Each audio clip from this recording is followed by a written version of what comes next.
Hello everybody. I need your attention urgently. This announcement pertains to deaf and hard of hearing people who are on certain government programs through the state of Rhode Island, and I'm going to list those programs now, so please watch carefully. If you're receiving any of these benefits, you'll need to pay attention. If not, you're welcome to watch this video, but you will not be affected by what I'm saying. There are 9 state programs. One is Medicaid, if you're receiving Medicaid. The second is the SNAP program. That's food stamps.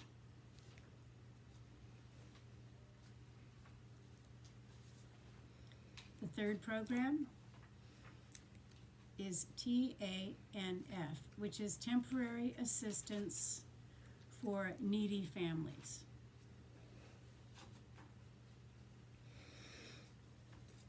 Fourth, we have CCAP, Child Care Assistance Program.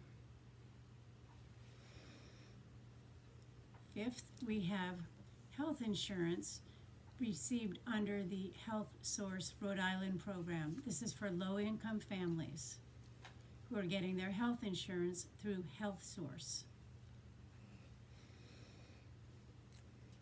Then we have RIW, which is Rhode Island Works. This has to do with job search efforts and funding that goes into that program. Seventh, we have LTSS, which is long-term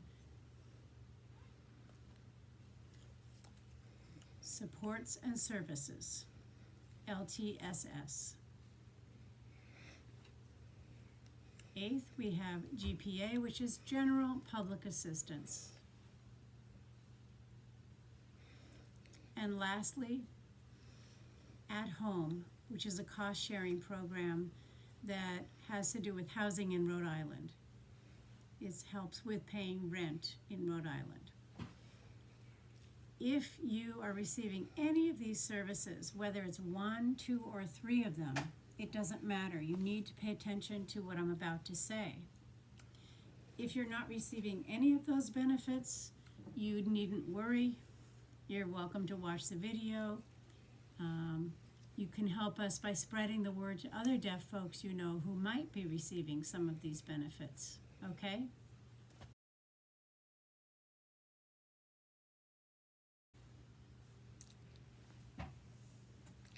Now, suppose you are receiving Medicaid or food stamps. You might want to know, why is this so important that I'm making this announcement? Well, on December 13th, some people went onto their computers and conducted a cyber attack. And it affected the state of Rhode Island. Those 9 programs that I mentioned, people went into the computers and took out a lot of information. They stole information. It could be things like your name or home address. It could be your birthday, or maybe your social security number, and possibly some of banking information. So having stolen that information, now it's in their hands. I want to emphasize that this has not been confirmed. It's possible that some of these things have been stolen. It's possible that some of them have not.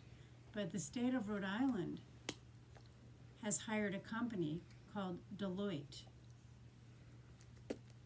It's a British company. And they understand web information. Deloitte is responsible for that information.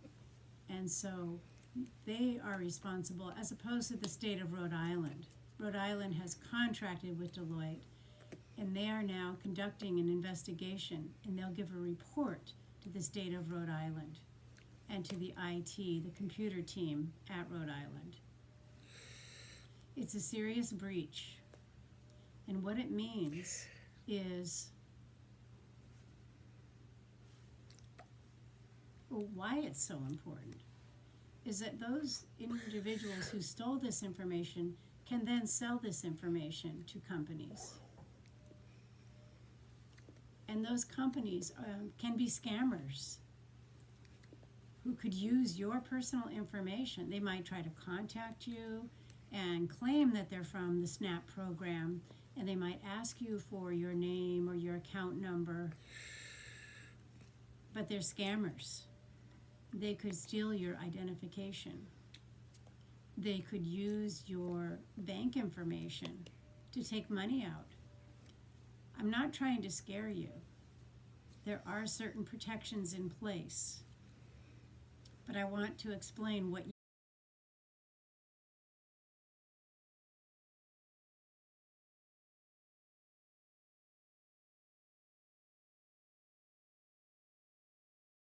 yourself.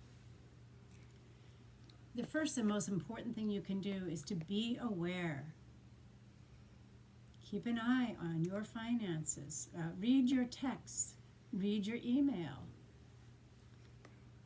If you have a question and you want to check in with one of your accounts at your bank or something like that, make a phone call.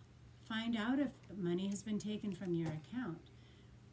The state is looking into this and they're informing everyone. But if you start getting phone calls, remember, anytime that someone is trying to scam you,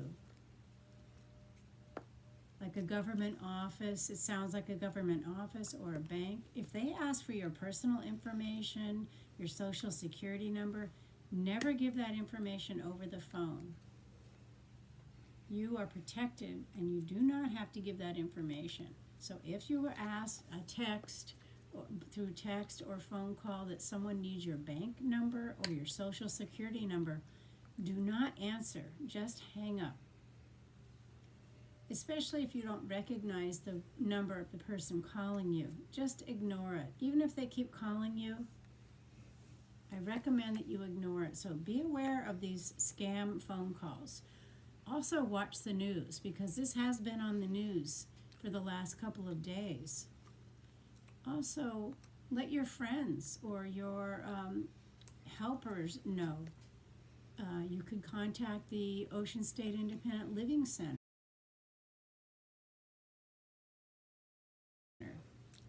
or any of your service providers to assist you with this information.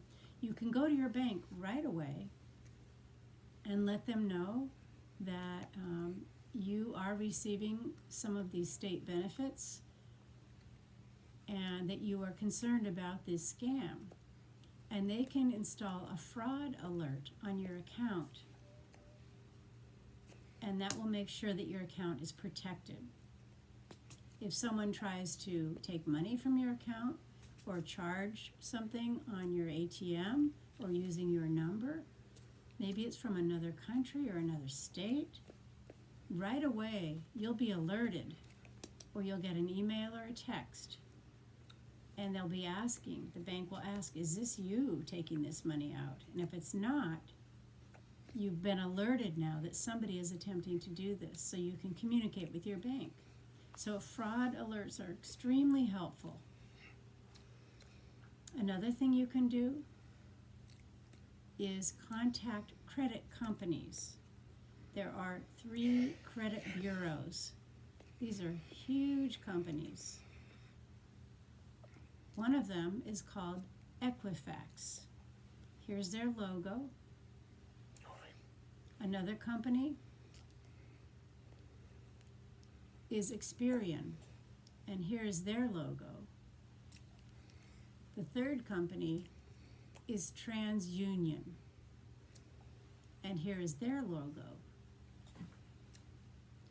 These companies monitor our credit, and they give us a credit score, whether you pay your bills on time and so forth. They have a connection to the bank, your bank. So when you apply for a loan, for example, to buy a car or a house, the bank will call one of these 3 credit companies and make sure that you have good credit. If you have an account, you can go in, tell them that your credit needs to be frozen. You just hit a button and it's frozen.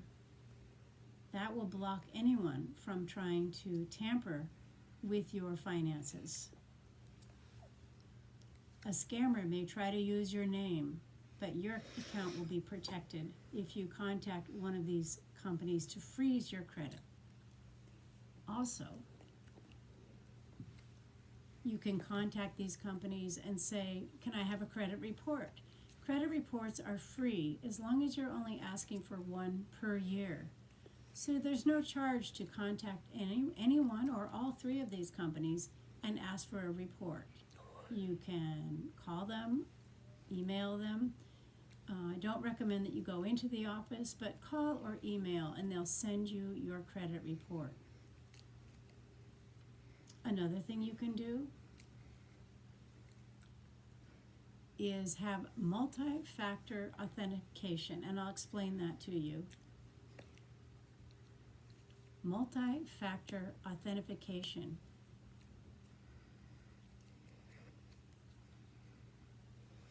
Now this is an authorization.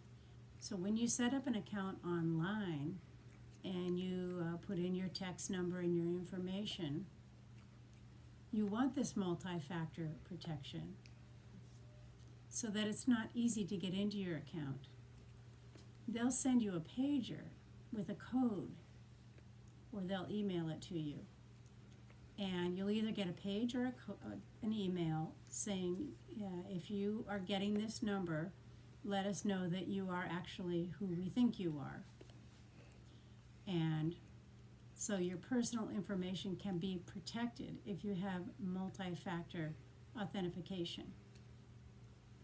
If you don't have that, I recommend that you set it up. It's a good rule of thumb to set up that authentication. If they ask, do you want it, say yes. And you'll have a private password. It might be a combination of letters and numbers, but it's something that's unique to you. And then if someone tries to go into your account, they'll ask for this multi-factor authentication, and you'll have it, but the scammers won't have it. So this is good protection. I recommend this for everyone to set this up right away.